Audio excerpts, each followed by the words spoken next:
Hello friends, ನಮಸ್ತೆ. Welcome back to Neelu cooking. ಇವತ್ತಿನ ವಿಡಿಯೋದಲ್ಲಿ ನಾನು ನಿಮಗೆ ಒಂದು ಒಳ್ಳೆ ರುಚಿಯಾದ ಕ್ಯಾಪ್ಸಿಕಮ್ ರೈಸ್ನ ತೋರಿಸ್ಕೊಡ್ತಾ ಇದ್ದೀನಿ. ಲಂಚ್ ಬಾಕ್ಸ್ಗಂತೂ ಒಂದು ಒಳ್ಳೆ ಪರ್ಫೆಕ್ಟ್ ರೆಸಿಪಿ. ತುಂಬಾ ಕಡಿಮೆ ಸಮಯದಲ್ಲಿ ಕಡಿಮೆ ಇಂಗ್ರೀಡಿಯೆಂಟ್ಸ್ನಲ್ಲಿ ಮಾಡ್ಕೊಳ್ಬೋದು. ಸೊ ಫಸ್ಟಾಗಿ ಮಸಾಲೆಗೋಸ್ಕರ ಮಿಕ್ಸರ್ ಜಾರ್ನಲ್ಲಿ ಒಂದು 4 ಬ್ಯಾಡಗೆ ಮೆಣಸಿನ್ಕಾಯಿ ಅಥವಾ ನಾರ್ಮಲ್ ಮೆಣಸಿನ್ಕಾಯಿ, ಬ್ಯಾಡಗೆ ಮೆಣಸಿನ್ಕಾಯಿ ಹಾಕಿದ್ರೆ ಒಂದು ಒಳ್ಳೆ ಕಲರ್ ಬರುತ್ತೆ, ಹಾಗಾಗಿ ನಾನಿಲ್ಲಿ ಹಾಕ್ಕೊಂಡಿದ್ದೀನಿ. ಮತ್ತು ಒಂದು 4 ಟೇಬಲ್ ಸ್ಪೂನ್ ಆಗುವಷ್ಟು ಒಣ ಕೊಬ್ಬರಿ ಕೂಡ ಹಾಕ್ಕೊಂಡ್ಬಿಟ್ಟು ಇದನ್ನು ಸ್ವಲ್ಪ ತರಿತರಿಯಾಗಿ ರುಬ್ಕೊಳ್ಳಿ. ಅದಾದಮೇಲೆ ಇದಕ್ಕೆ ಒಂದು ಅರ್ಧ ಗೆಡ್ಡೆ ಆಗುವಷ್ಟು ಬೆಳ್ಳುಳ್ಳಿ ಕೂಡ ಬಿಡಿಸ್ಬಿಟ್ಟು ಹಾಕ್ಕೊಂಡು ಸ್ವಲ್ಪ ತರಿತರಿಯಾಗಿ ರುಬ್ಬಿ ಮಸಾಲೆನ ಪಕ್ಕೆತ್ತಿಟ್ಕೊಳ್ಳಿ. ಈ ಮಸಾಲೆಯಿಂದ ನಮಗೆ ಒಂದು ಒಳ್ಳೆ ಟೇಸ್ಟು ಮತ್ತು ಫ್ಲೇವರ್ ಅನ್ನೋದು ಬರುತ್ತೆ. ಈಗ ನೆಕ್ಸ್ಟು ಒಂದು ಕಡಾಯಿನಲ್ಲಿ 3 ಟೇಬಲ್ ಸ್ಪೂನ್ ಆಗುವಷ್ಟು ಎಣ್ಣೆಗೆ ಸ್ವಲ್ಪ ಗೋಡಂಬಿ ಅಥವಾ ಸ್ವಲ್ಪ ಕಡಲೆ ಬೀಜನ ಹಾಕ್ಕೊಂಡು ಚೆನ್ನಾಗಿ ಹುರಿದ್ಬಿಟ್ಟು ಪಕ್ಕೆತ್ತಿಟ್ಕೊಳ್ಳಿ. ಸೊ ಬೇಕು ಅಂದರೆ ಹಾಕ್ಬೋದು, ಇಲ್ಲಾಂದರೆ ಸ್ಕಿಪ್ ಮಾಡ್ಬೋದು. ಮತ್ತು ಇದಕ್ಕೆ ಒಂದು ಅರ್ಧ ಟೀ ಸ್ಪೂನ್ ಆಗುವಷ್ಟು ಸಾಸಿವೆ ಕಾಳು ಹಾಕ್ಕೊಂಡು ಸಿಡಿದಾದ ನಂತರ ಒಂದು ಅರ್ಧ ಈರುಳ್ಳಿ ಹಾಗೆ ಸ್ವಲ್ಪ ಕರಿಬೇವಿನ ಸೊಪ್ಪನ್ನ ಹಾಕ್ಕೊಂಡು ಒಂಚೂರು ಫ್ರೈ ಮಾಡ್ಕೊಳ್ಳಿ. ಒಂದು 2-3 ನಿಮಿಷ ಈರುಳ್ಳಿನ ಫ್ರೈ ಮಾಡ್ಕೊಂಡಿದ್ದ ನಂತರ ಇದಕ್ಕೆ ಫಸ್ಟೇ ನಾವು ರುಬ್ಬಿದಿಟ್ಕೊಂಡಿರೋ ಮಸಾಲೆನ ಹಾಕ್ಕೊಂಡು ಚೆನ್ನಾಗಿ ಮಿಕ್ಸ್ ಮಾಡ್ಕೊಳ್ಳಿ.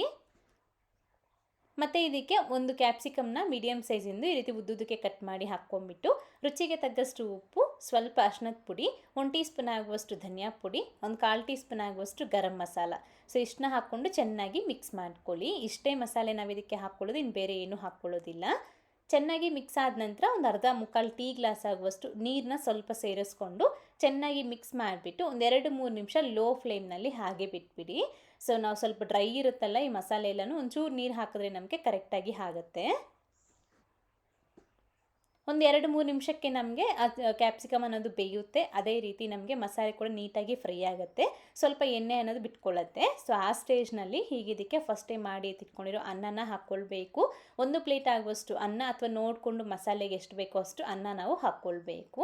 ಸೊ ನಿಮಗೆ ಎಕ್ಸ್ಟ್ರಾ ಇನ್ನೂ ಸ್ಪೈಸಿಯಾಗಿ ಬೇಕು ಅಂತಂದರೆ ಸ್ವಲ್ಪ ಖಾರದ ಪುಡಿನೂ ಸಹ ಹಾಕ್ಕೊಳ್ಬೋದು. ನಾನಿಲ್ಲೇನೂ ಹಾಕ್ಕೊಂಡಿಲ್ಲ, ಅದೇ ಬ್ಯಾಡಗೆ ಮೆಣಸಿನ್ಕಾಯಿಲಿರೋ ಖಾರ ನಮಗೆ ಇಲ್ಲಿ ಸಾಕಾಗುತ್ತೆ. ಬೇಕು ಅಂದರೆ ಎಕ್ಸ್ಟ್ರಾ ಸ್ಪೈಸಿಯಾಗಿ ಇನ್ನು ಸ್ವಲ್ಪ ಖಾರದ ಪುಡಿನ ಹಾಕ್ಕೊಳ್ಬೋದು. ಫೈನಲ್ ಆಗಿ ಸಣ್ಣದಾಗಿ ಕಟ್ ಮಾಡ್ಕೊಂಡಿರೋ ಕೊತ್ತಂಬರಿ ಸೊಪ್ಪು ಹಾಗೆ ಫಸ್ಟೇ ಫ್ರೈ ಮಾಡ್ಕೊಂಡಿರೋ ಈ ಗೋಡಂಬಿನ ಹಾಕ್ಕೊಂಡು ಚೆನ್ನಾಗಿ ಮಿಕ್ಸ್ ಮಾಡಿಕೊಂಡ್ರೆ ನಮಗೆ ಕ್ಯಾಪ್ಸಿಕಮ್ ರೈಸ್ ಅನ್ನೋದು ರೆಡಿ ಆಗುತ್ತೆ. ಕೊನೆಯದಾಗಿ ಸ್ವಲ್ಪ ಲೆಮನ್ ಜ್ಯೂಸ್ ಇದ್ದರೆ ಕೂಡ ಹಾಕ್ಕೊಳ್ಳಿ, ಇನ್ನೂ ಚೆನ್ನಾಗಾಗುತ್ತೆ. ಅಷ್ಟೇ, ನೋಡಿದ್ರಲ್ವಾ ಎಷ್ಟು ಸಿಂಪಲ್ಲಾಗಿ ಈ ಕ್ಯಾಪ್ಸಿಕಮ್ ರೈಸ್ನ ಮಾಡ್ಬೋದು ಅಂತ. ತುಂಬಾ ಚೆನ್ನಾಗಿರುತ್ತೆ. ನೀವು ಸಹ ಟ್ರೈ ಮಾಡಿ, ಮಾಡಿದಾದ್ಮೇಲೆ ಹೇಗೆ ಬಂತಂತ ಮರೀದೆ ಕಾಮೆಂಟ್ ಮಾಡಿ. ಹಾಗೆ ಇವತ್ತಿನ ವಿಡಿಯೋ ಲೈಕ್ ಮಾಡಿ, ನಿಮ್ಮ ಫ್ರೆಂಡ್ಸ್ಗೂ ಫ್ಯಾಮಿಲಿ ಮೆಂಬರ್ಸ್ಗೂ ಶೇರ್ ಮಾಡಿ. Thank you. Keep watching Neelu cooking.